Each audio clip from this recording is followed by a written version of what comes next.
तस्मै श्री गुरवे नमः। श्री चैतन्य मनोभीष्टं स्थापितं येन भूतले स्वयं रूप कदा मह्यं ददाति स्वपदान्तिकम्। वन्देऽहं श्रीगुरो श्रीयुतपदकमलं श्रीगुरून् वैष्णवांश्च श्रीरूपं साग्रजातं सहगण रघुनाथान्वितं तं सजीवं साद्वैतं सावधूतं परिजनसहितं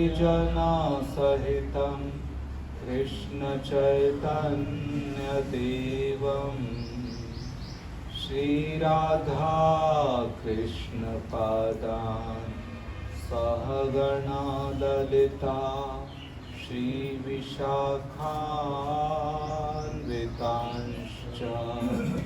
हे कृष्णा करुणा सिन्धु दीनबन्धु जगत्पते गोपेशा गोपिका कान्त राधाकान्त नमोस्तुते। तप्तकाञ्चन गौराङ्गी राधे वृन्दावनेश्वरी वृषभानुसुते देवी प्रणमामि हरिप्रिये। वाञ्छाकल्पतरुभ्यश्च कृपा सिन्धुभ्य एव च पतितानां पावनेभ्यो वैष्णवेभ्यो नमो नमः। नमः ॐ विष्णुपादाय कृष्णपृष्ठाय भूतले श्रीमते भक्तिवेदान्त स्वामिनिति नामिने। नमस्ते सरस्वते देवे गौरवाणी प्रचारिणे निर्विशेष शून्यवादी पाश्चात्यदेशतारिणे। मूकं करोति वाचालं पङ्गुं लङ्घयते गिरिं यत्कृपातमहं वन्दे श्रीगुरुं दीनतारिणम्। जय श्री कृष्ण चैतन्य प्रभु नित्यानंद श्री अद्वैत गदाधर श्रीवास आदि गौर भक्त वृंद।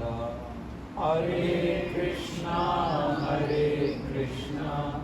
कृष्णा कृष्णा हरे हरे हरे राम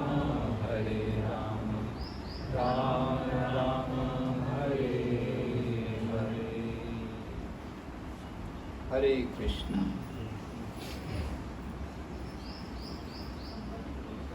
यह जो वेणुगोपाल किसी विग्रह का हमने दर्शन किया,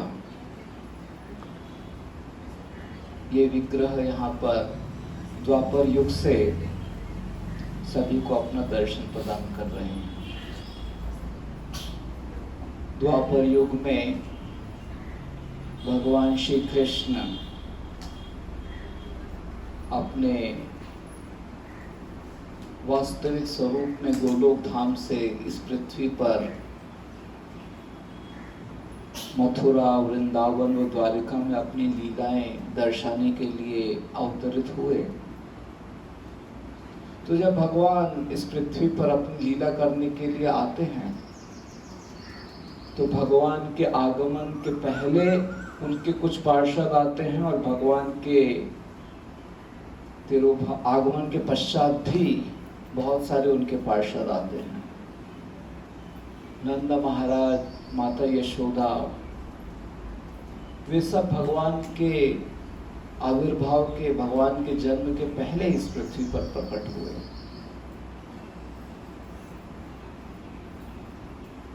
उसी प्रकार से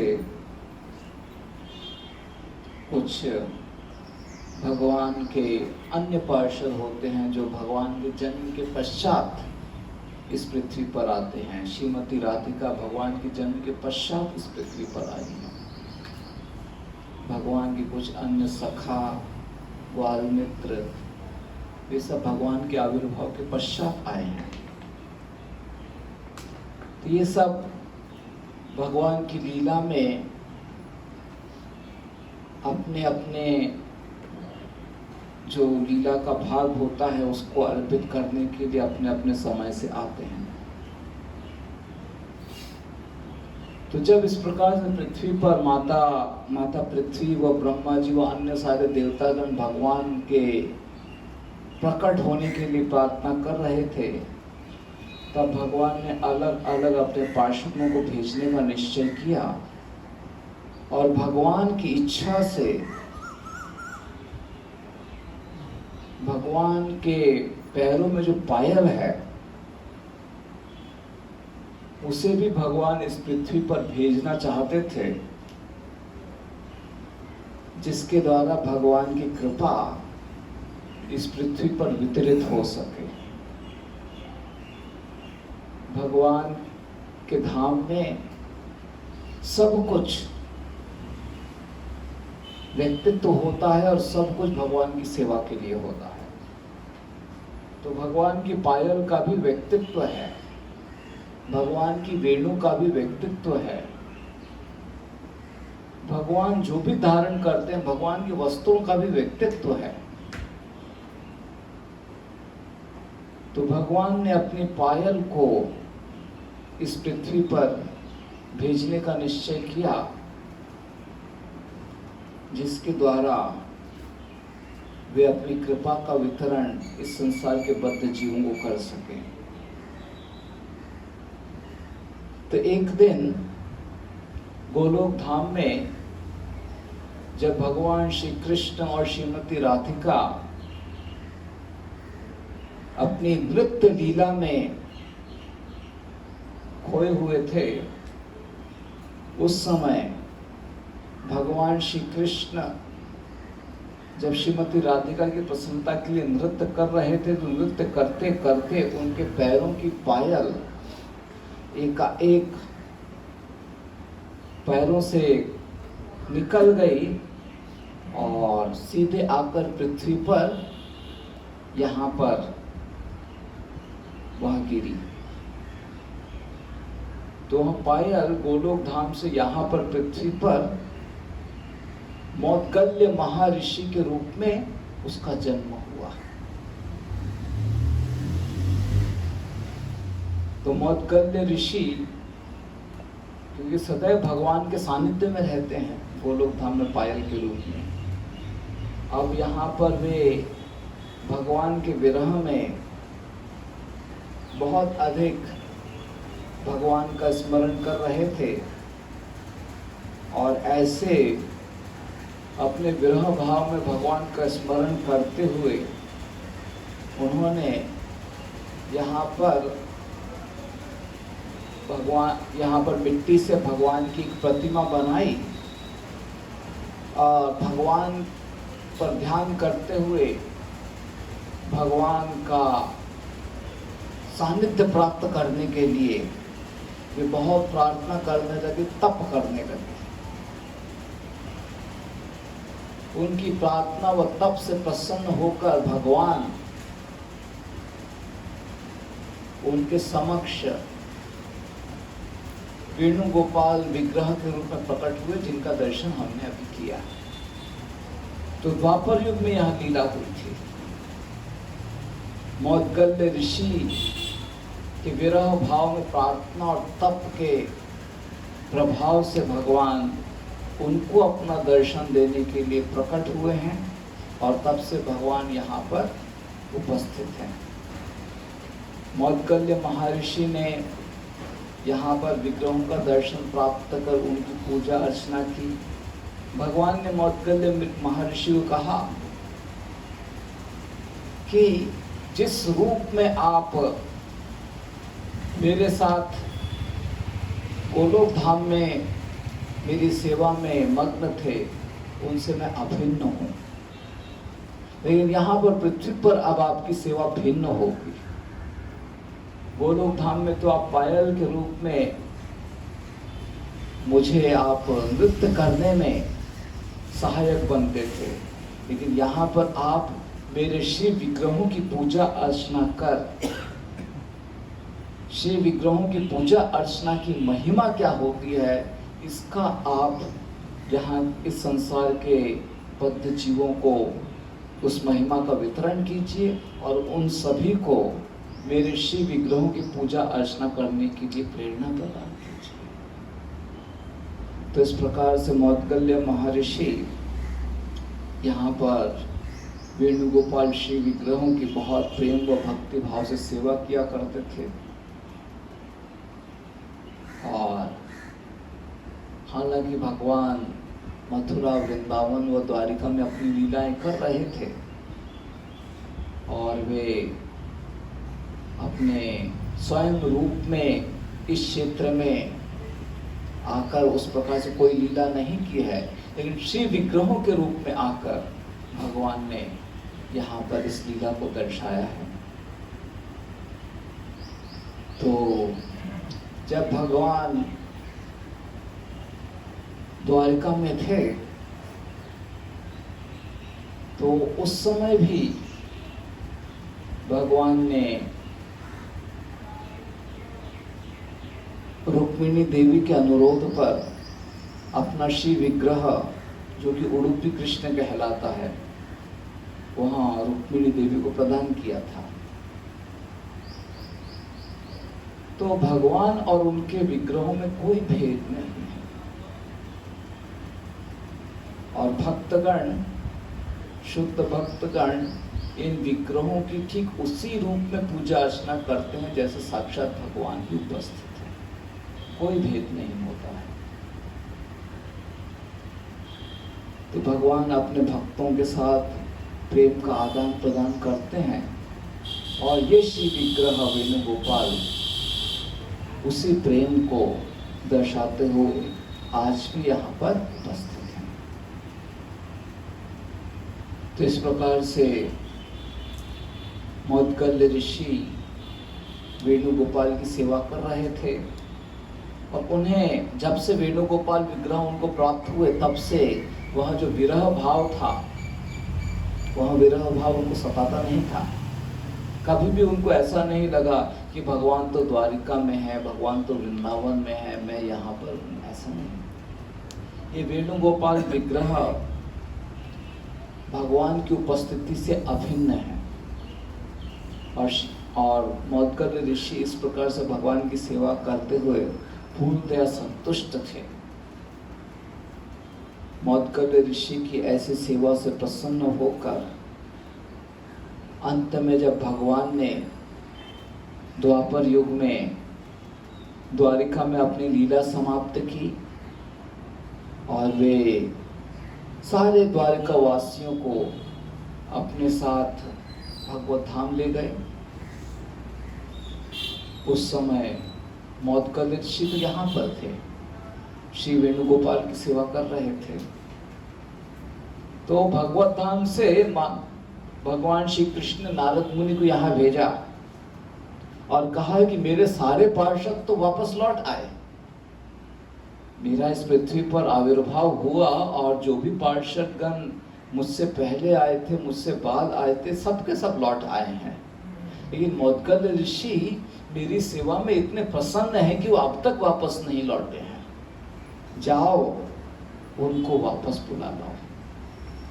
तो नारद मुनि यहाँ पर आते हैं और तब मौद्गल्य ऋषि से निवेदन कर वे मौद्गल्य ऋषि को वापस गोलोक धाम में लेकर आते हैं और मौद्गल्य ऋषि पुनः पायल के स्वरूप में भगवान के नृत्य लीला में सहभाग अर्पित करते हैं। और वेणुगोपाल विग्रह जो कि भगवान से अभिन्न है यहीं पर रह जाते हैं। और मौद्गल्य ऋषि ने अपने समय में अनेक लोगों को भगवान की भक्ति की यहाँ पर प्रेरणा दी थी। तो उसी के फलस्वरूप जो अन्य भक्तगण थे वो यहाँ पर वेणुगोपाल की सेवा करते आ रहे हैं और आज भी वेणुगोपाल की उसी श्रद्धा से सेवा होती है। तो यहाँ अति प्राचीन मंदिर है और स्वयं भगवान के स्वयंभू विग्रह हैं। तो ऐसे शिव विग्रहों का दर्शन करने से निश्चित रूप से हमारा हृदय अति पवित्र होता है, जो कि केवल भक्तों के प्रति प्रेम के कारण भगवान प्रकट होते हैं। भगवान भगवत गीता में कहते हैं कि 3 कारणों से वे अवतरित होते हैं। परित्राणाय साधुना, आगे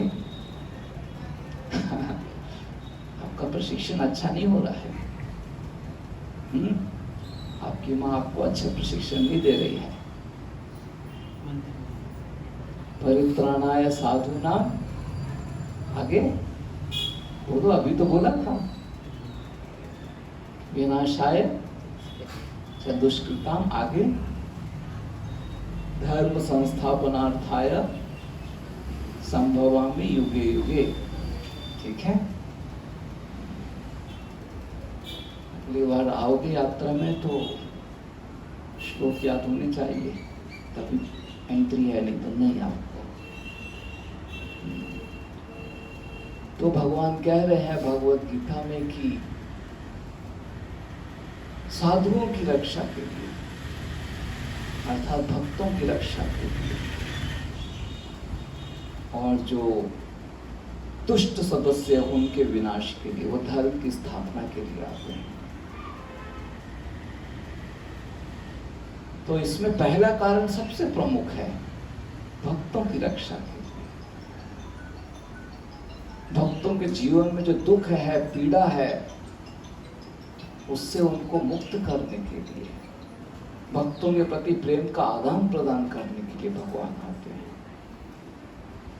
तो हम परसों और कल मंगलगिरी में थे, जहाँ पर भगवान प्रकट हुए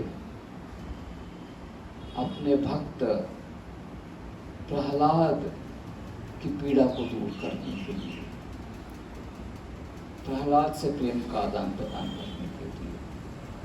और उसी प्रकार से भगवान यहाँ पर प्रकट हुए हैं अपने महान भक्त मौद्गल्य ऋषि से प्रेम का आदान प्रदान करने के लिए। तो भगवान आते हैं अपने भक्तों से प्रेम का आदान प्रदान करने के लिए, और हम भी भगवान का दर्शन करने के लिए आते हैं भगवान से प्रेम का आदान प्रदान करने के लिए। तो इस भाव से हम सभी इस मंदिर में आए हुए हैं।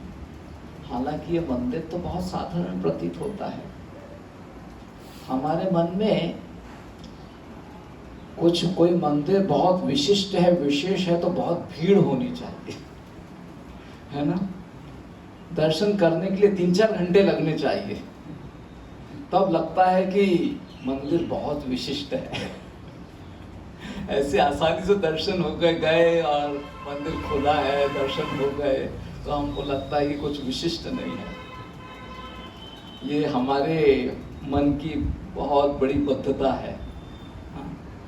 जिनका दर्शन करने के लिए बहुत पैसे लगते हैं, जिनका दर्शन करने के लिए बहुत अपॉइंटमेंट लगता है ना, जिनका दर्शन करने के लिए बड़ा मुश्किल होता है, उनका दर्शन मिले तो हम अपने आप को बड़ा कृतार्थ समझते हैं। और जिनका दर्शन सरलता से उपलब्ध हो रहा है तो हमको महत्व समझता नहीं है। लोग बालाजी के दर्शन के लिए इतने आतुर होते हैं, अरे लेकिन यहाँ पर स्वयं भगवान का द्विज स्वरूप वेणुगोपाल के रूप में भगवान उपस्थित है। ये दर्शन तो उससे भी अधिक महान है। अर्जुन को भगवान ने विश्व रूप दर्शाया, तो अर्जुन ने बोला नहीं चाहिए, मुझे नहीं देखना है मुझे। उसके बाद अर्जुन को भगवान ने अपना चतुर्भुज रूप दिखाया, तो भी अर्जुन ने बोला नहीं, मुझे तो आपका जो द्विभुज स्वरूप है जिसमें आप वेणु धारण करते हो वो रूप अधिक प्यारा है। तो भगवत गीता में स्पष्ट है कि भगवान का यहाँ जो त्रिभंग वेणुधारी स्वरूप है यहाँ अधिक विशिष्ट है, यहाँ भगवान का वास्तविक स्वरूप है। तो इस प्रकार का दर्शन हमको इतनी सुलभता से मिलता है। स्वयं साक्षात भगवान द्वापर युग में जो लीला कर रहे थे वही भगवान यहाँ पर उपस्थित है। देखिए, हम वृंदावन में भी जाते हैं तो जो भी हम कृष्ण के विग्रह का दर्शन करते हैं वो साक्षात भगवान नहीं है। भगवान की लीला के पश्चात भगवान की बहन सुभद्रा, ठीक है, उनके पुत्र अभिमन्यु के प्रपौत्र वज्रनाभ उन्होंने स्थापित किए हैं। वृंदावन में जो भी विग्रह हम देखते हैं स्वयं भगवान के स्वयंभू विग्रह नहीं है, वज्रनाभ ने स्थापित किए हैं।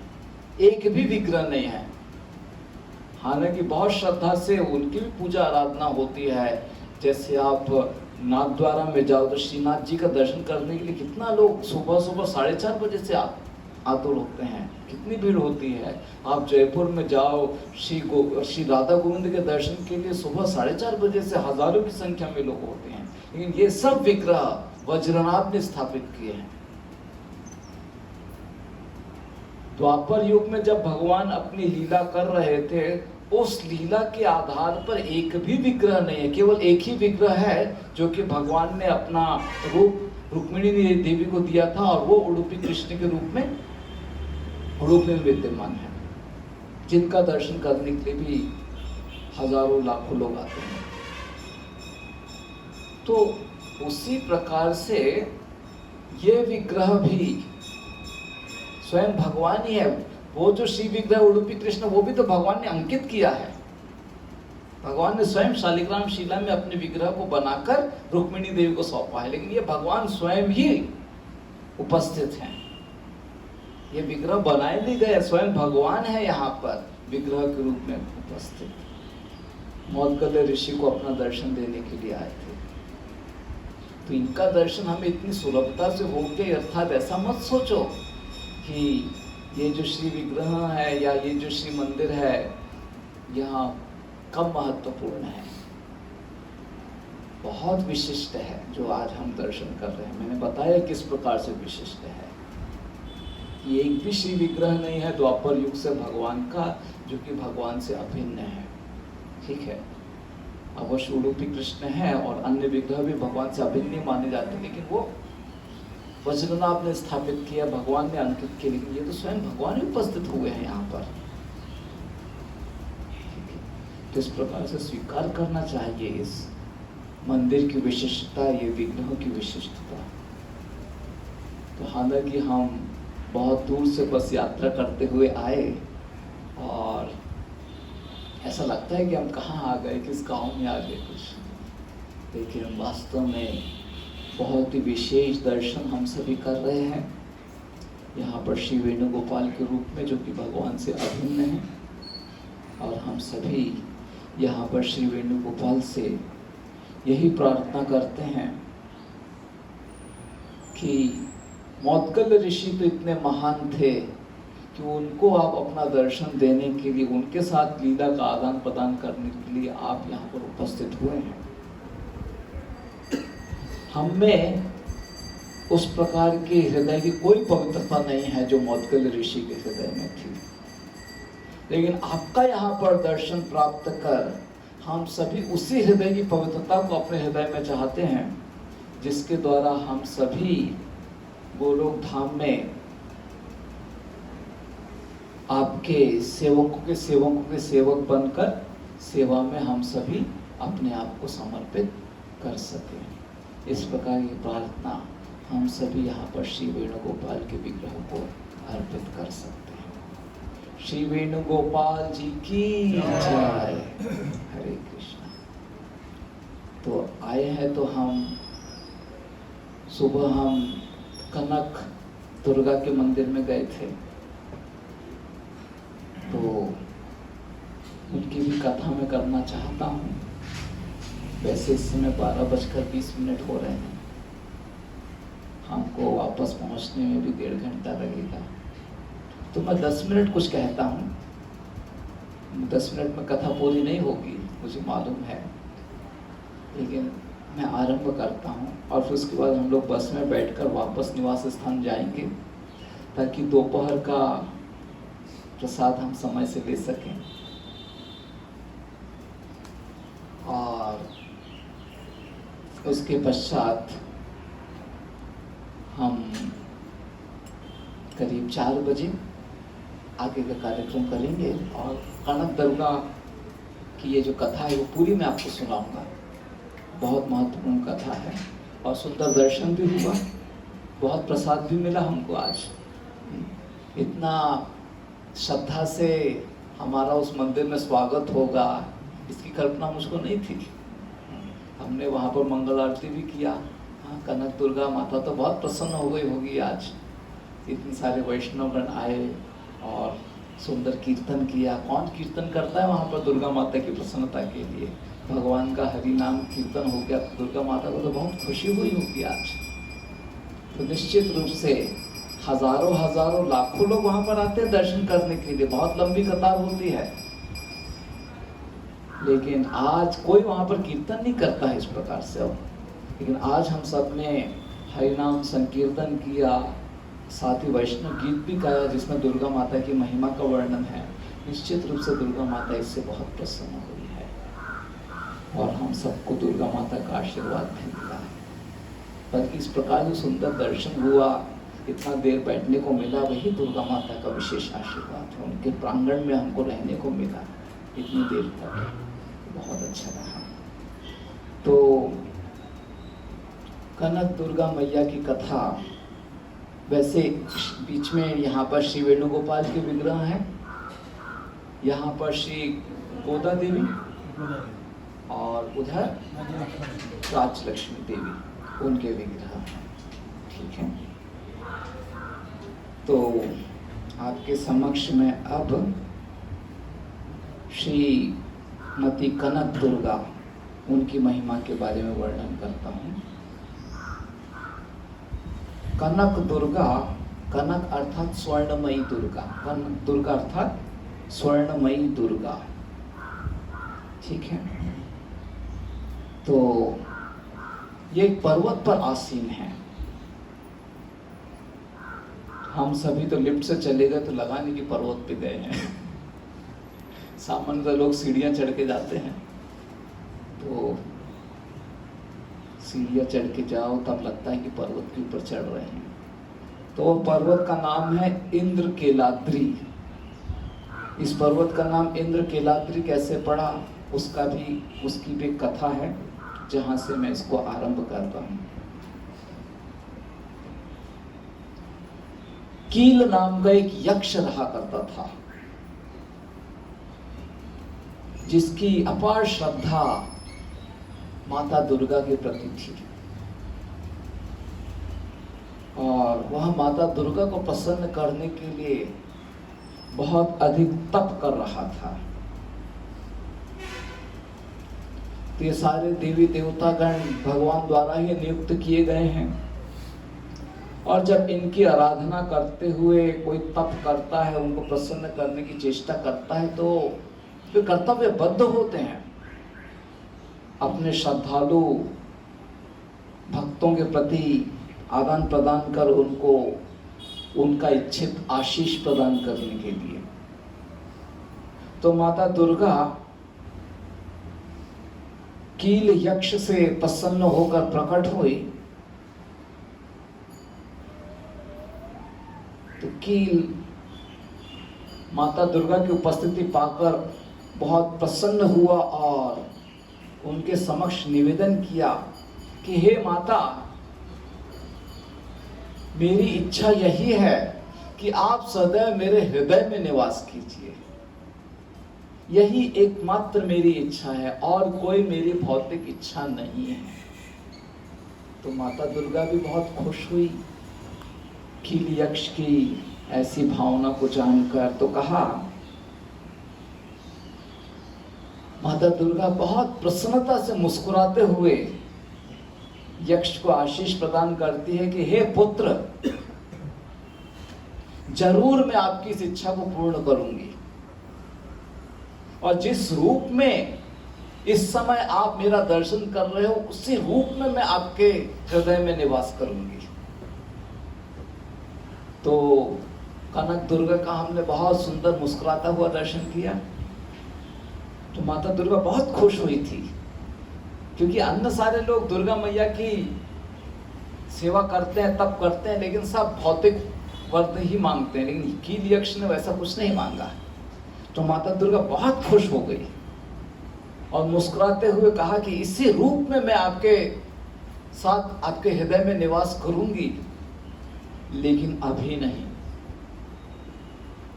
इस समय सारे देवतागण महिषासुर नामक राक्षस के उत्पात से बहुत पीड़ित हैं। पहले इस महिषासुर राक्षस का मैं वध करूंगी और उसके पश्चात मैं आपके हृदय में निवास करूंगी। तब तक आप कृष्णा नदी के किनारे एक पर्वत के रूप में निवास करो। तो कील यक्ष कृष्णा नदी के किनारे पर्वत के रूप में है, जिस पर्वत पर हम लिफ्ट से ऊपर चले गए। तो वह पर्वत कहलाता है किलाद्री। और जब माता दुर्गा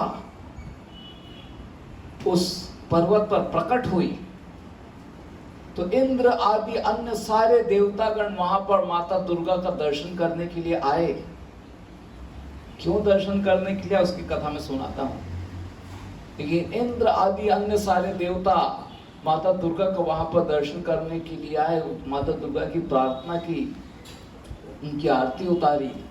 तो क्योंकि स्वयं इंद्रदेव उस पर्वत पर आए हैं, इंद्रदेव सामान्यतः ऐसे नहीं आएंगे, इंद्रदेव स्वयं पर्वत पर आए, दुर्गा माता की आरती उन्होंने की है, इसलिए उस पर्वत का नाम हो गया इंद्रकीलाद्री।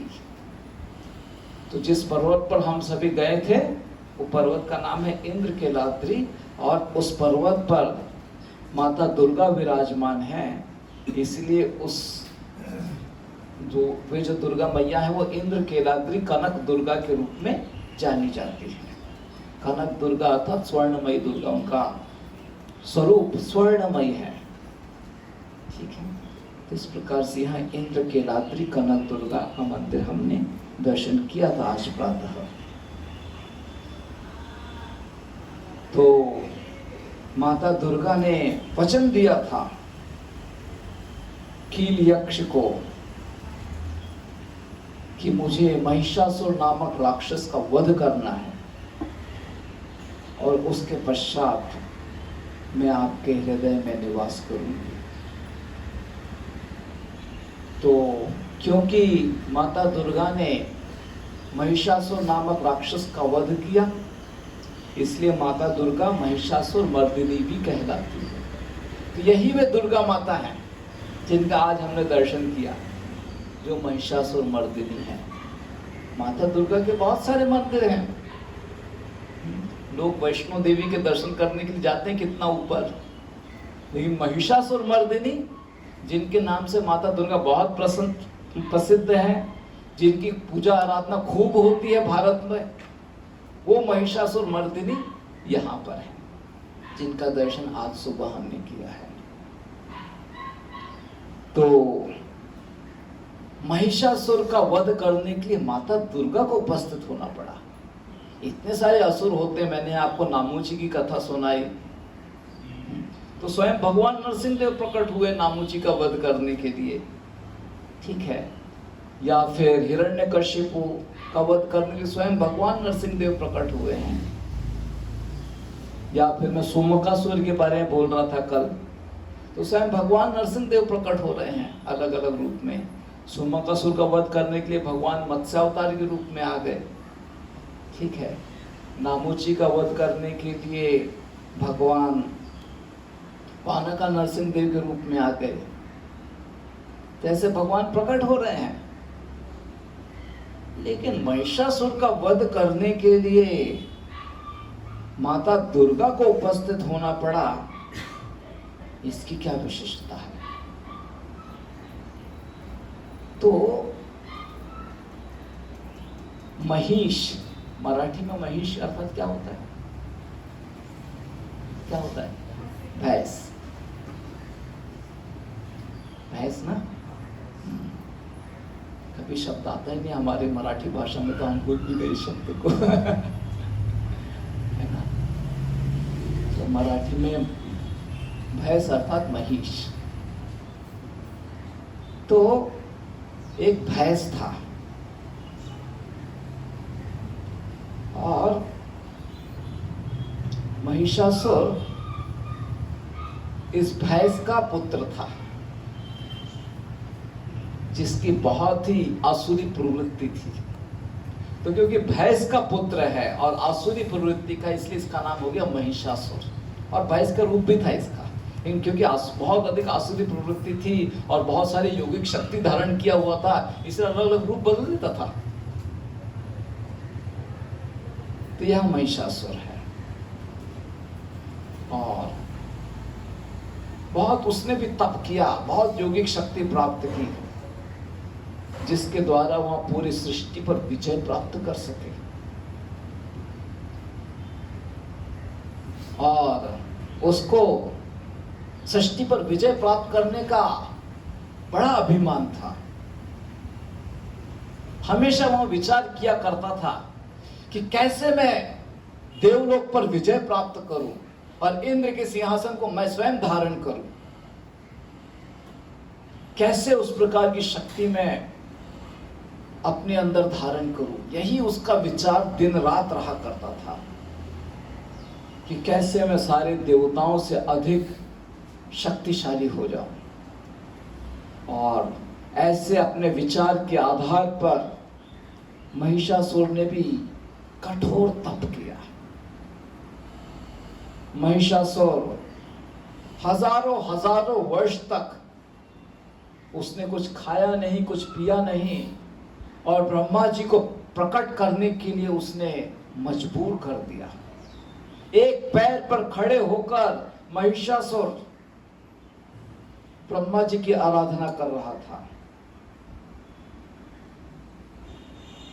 और जब इस प्रकार से असुर अपनी कठिन तपस्या में लगा हुआ था, जिसके तप की शक्ति से सारी सृष्टि को हानि हो रही थी, तो ब्रह्मा जी महिषासुर के समक्ष प्रकट हुए।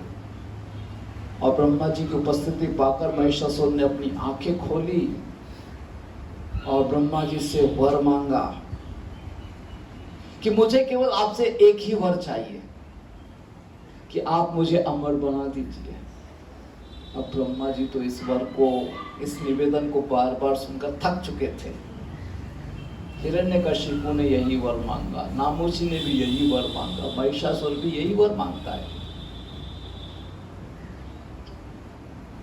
तो महिषासुर ने कहा मुझे अमर बना दीजिए। ब्रह्मा ने कहा कि यह वरदान तो आपसे भी अधिक कठिन तप करने वाले सदस्य को प्राप्त नहीं हो पाया है।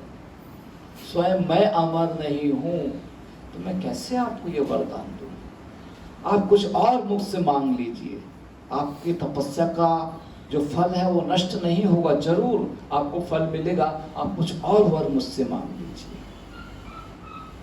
इस सृष्टि में जिसका भी जन्म होता है सबको मरना ही पड़ता है, इसलिए मैं आपको अमरता का वरदान नहीं दे सकता हूं, मुझसे कुछ और वर मांग लीजिए।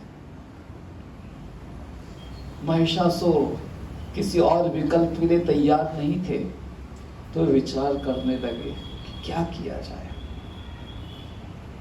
अंततः महिषासुर ने ब्रह्मा को कहा कि आप मुझे यह वर प्रदान कीजिए कि न मैं किसी पुरुष के द्वारा मारा जाऊं, न मैं किसी देवता के द्वारा मारा जाऊं, और न मैं भगवान के द्वारा मारा जाऊं। ऐसे वर मांग लिया। क्या वर मांगा? हाँ, ना मैं किसी मनुष्य के द्वारा मारा जाऊं, ना किसी देवता के द्वारा। भगवान फिर से बोलो। ना किसी मनुष्य के द्वारा, ना देवता के द्वारा, ना भगवान के द्वारा। न किसी मनुष्य के द्वारा, न देवता के द्वारा, और न भगवान के द्वारा। ठीक है, ऐसे वर मांग लिया। और ब्रह्मा जी ने कहा तथास्तु। ठीक है, अब ये महिषासुर सोच रहा था कि मैं तो अब अमर हो गया, क्योंकि मनुष्य नहीं मार सकते हैं, देवता नहीं मार सकते हैं, भगवान तक नहीं मार सकते, तो फिर कौन मुझको मार सकता है? स्वयं भगवान ही तो मृत्यु के मूर्तिमान स्वरूप के रूप में आकर लोगों का वध करते हैं। लेकिन मुझे तो वचन मिल गया, मुझे तो वर मिल गया कि भगवान भी मुझको नहीं मार सकते। अब तो मैं अमर हो गया हूं। इस प्रकार का अभिमान धारण कर अब यह महिषासुर अपना घमंड इस सारी पृथ्वी पर दर्शाने लगा। महिषासुर ने सोचा महिलाओं से मृत्यु न हो ऐसा वर मांगना, ये तो मेरी शक्ति की निम्नता को दर्शाता है। और वैसे भी महिलाओं के पास क्या शक्ति होती है, वो कैसे मुझको मार सकती हैं? तो इस प्रकार से महिषासुर ने उसके बारे में विचार भी नहीं किया। और फिर महिषासुर इस समस्त पृथ्वी पर अपनी विजयता का बाजा बजाने लगा। सब तरफ अपनी विजय पताका को फहराते हुए वहां आक्रामक व्यवहार करने लगा और चिल्लाने लगा कि अब मैं इन सारे देवी देवताओं को सबक सिखाऊंगा जो बहुत ऊंचे लोकों में रहकर नियंत्रण करते हैं।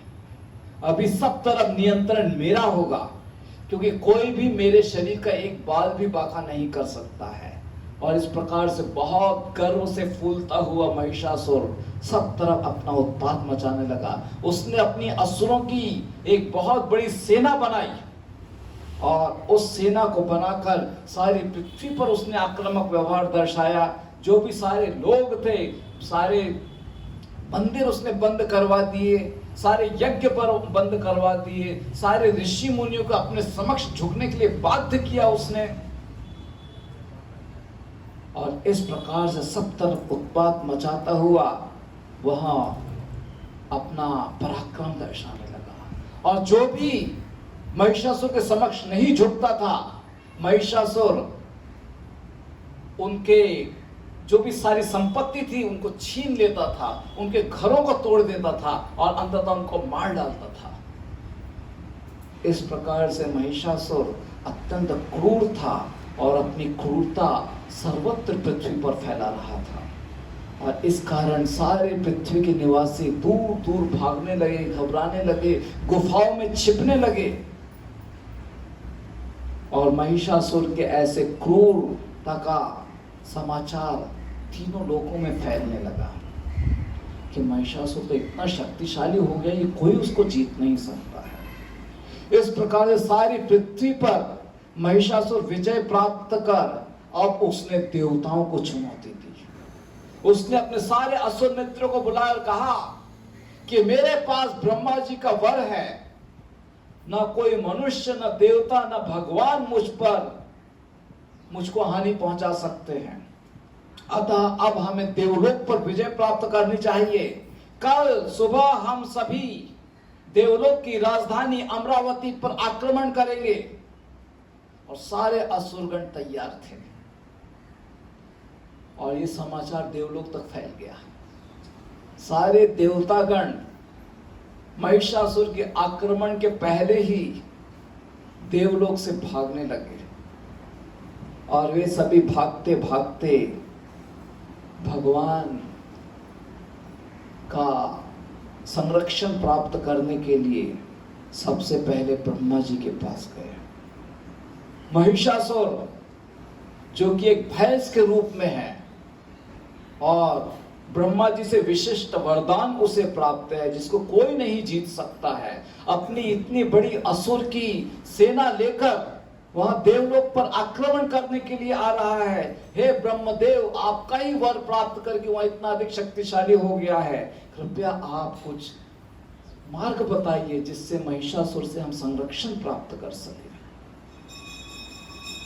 तब ब्रह्मा जी शिव जी और विष्णु को साथ लेकर स्वयं महिषासुर की सेना के साथ युद्ध करने के लिए सामने आ जाते हैं। स्वयं ब्रह्मा जी देवताओं के साथ हैं, शिव जी साथ हैं, विष्णु स्वयं उपस्थित है देवताओं के साथ सेना में और घमासान युद्ध होता है देवलोक में। लेकिन महिषासुर को कोई नहीं मार सकता है, कोई मनुष्य नहीं मार सकता है, देवता नहीं मार सकता है, स्वयं भगवान नहीं मार सकते हैं। ऐसे महिषासुर पर कैसे विजय प्राप्त करे? देवताओं के सारे जो बड़े बड़े अस्त्र शस्त्र थे, यहां तक कि वज्र जो कि दधीची मुनि के हड्डियों से बनाया गया, वो वज्र भी महिषासुर का कुछ नहीं कर पाया। जैसे कोई हवा, हल्की हवा का झोंका आपको लगे, वैसे वज्र का प्रभाव महिषासुर पर हुआ, कुछ भी नहीं हुआ उसको। स्वयं भगवान ने अपना सुदर्शन चक्र फेंका महिषासुर का गला काटने के लिए, लेकिन निशान भी नहीं पड़ा महिषासुर के शरीर पर। इतना अधिक महिषासुर शक्तिशाली हो गया था।